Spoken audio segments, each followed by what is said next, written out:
And Percy puffed on out of the woods. Then Percy saw a bird. I'm sure Mr. Bird would like to be my friend. So with a wheesh and a whoosh, a hoot and a toot, Percy rattled and raced towards the bird. Hello, Mr. Bird. I'm Percy. Would you like to be friends with me? Please? But with a squawk and a swoosh, the bird flew off down the track. Come back, Mr. Bird. But the bird didn't come back. He flew off high over the sparkling sea. But I can't follow you over the sea, Mr. Bird. Percy was sad. Mr. Bird doesn't want to be my friend. None of the animals want to be my friend. Just then, the tracks trembled and the air filled with a mighty roar. Bust my buffers!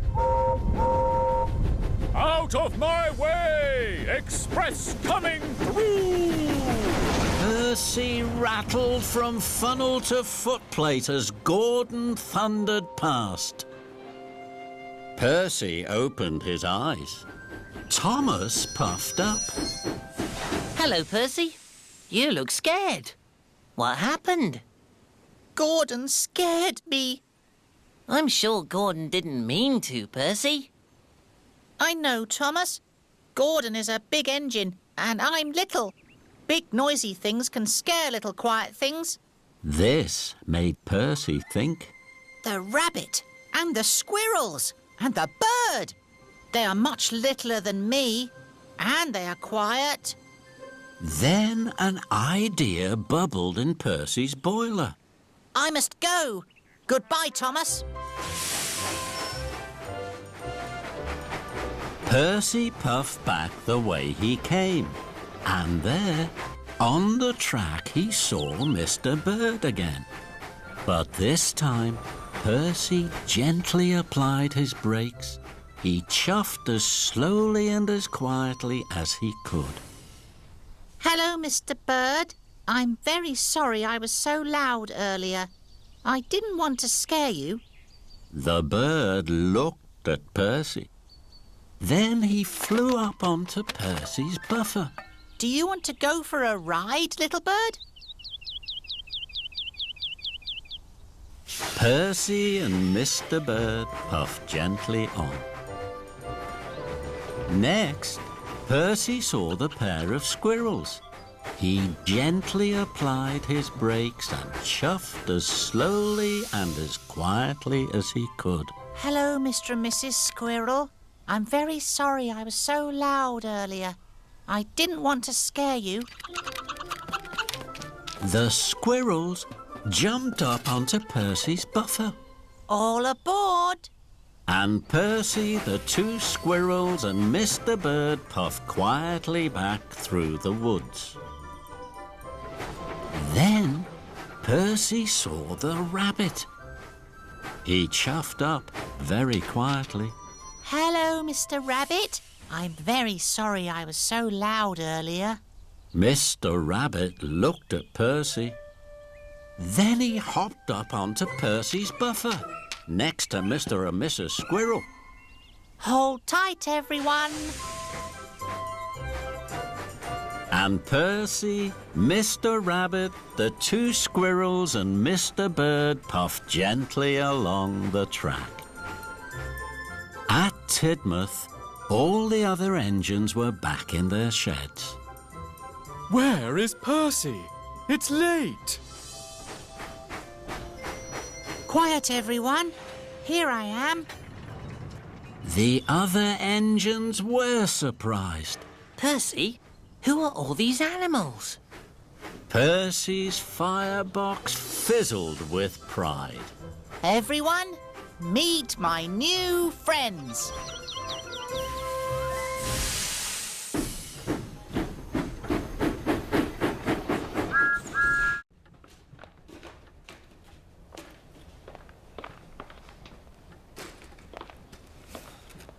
Oh, hello there. I've put all the washing up away, but this room is still a terrible mess. All these old pieces of paper, there's old timetables and shopping lists and instructions for looking after big blue parrots. I don't think anybody needs these anymore. We better recycle them. Recycling is when you turn old pieces of paper like these into clean new pieces again. Oh, I better hurry. The fat controller will be here soon. Oh, look at this great big pile of paper. How am I going to carry all this down to Whiff's waste dump for recycling? Think, Perkins, think. Oh, I know. I'll run next door and borrow a big sack from the station master. That'll do the trick. Good idea, Perkins. Oh, it's quite windy out there today.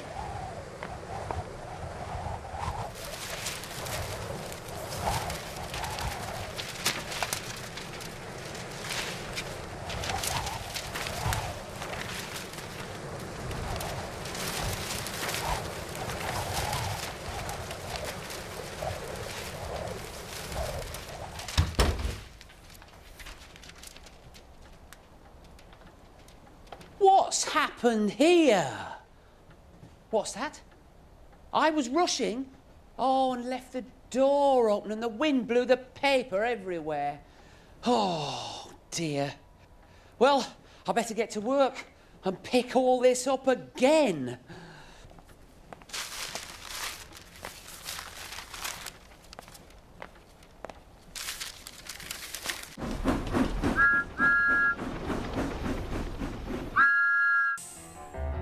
Toby and Bash. Toby is a wise wooden steam tram. He is also very cheerful, very friendly, and always wants to help his friends. It was a busy day at the Sodor Search and Rescue Centre. Thomas and Toby huffed in happily. The Fat Controller had a special for Toby. Toby was excited. His bell jingled and jangled. I wonder what my special is, Thomas. Just then, Bash, Dash and Ferdinand came out of the tunnel. They had been working hard on Misty Island. Thomas and Toby were happy to see the logging locos. Hello! Hello, Thomas and Toby.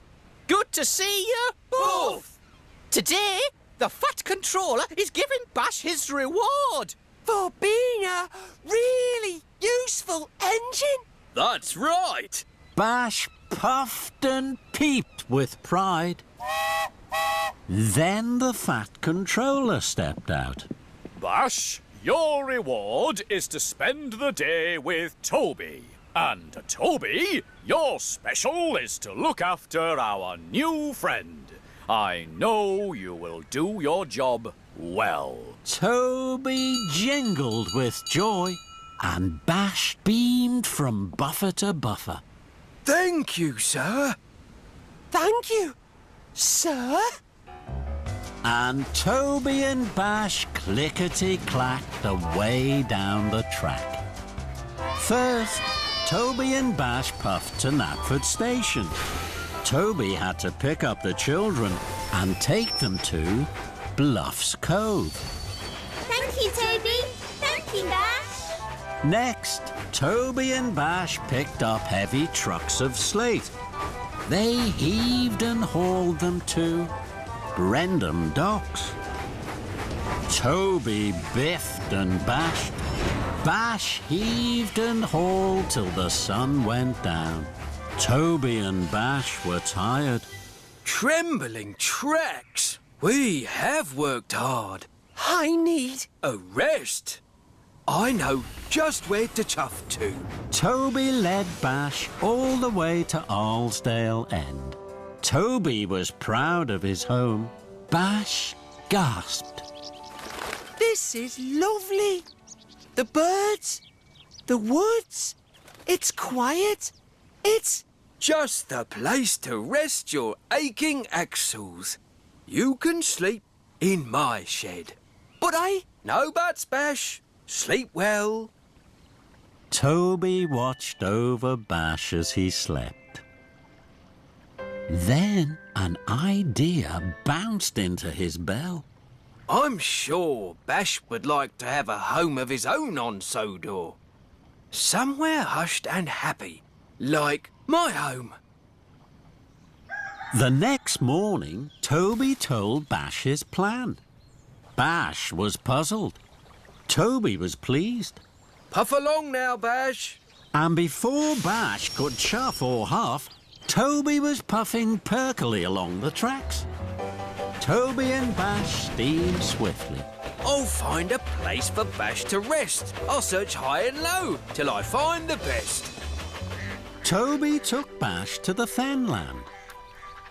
This is a good place, Bash.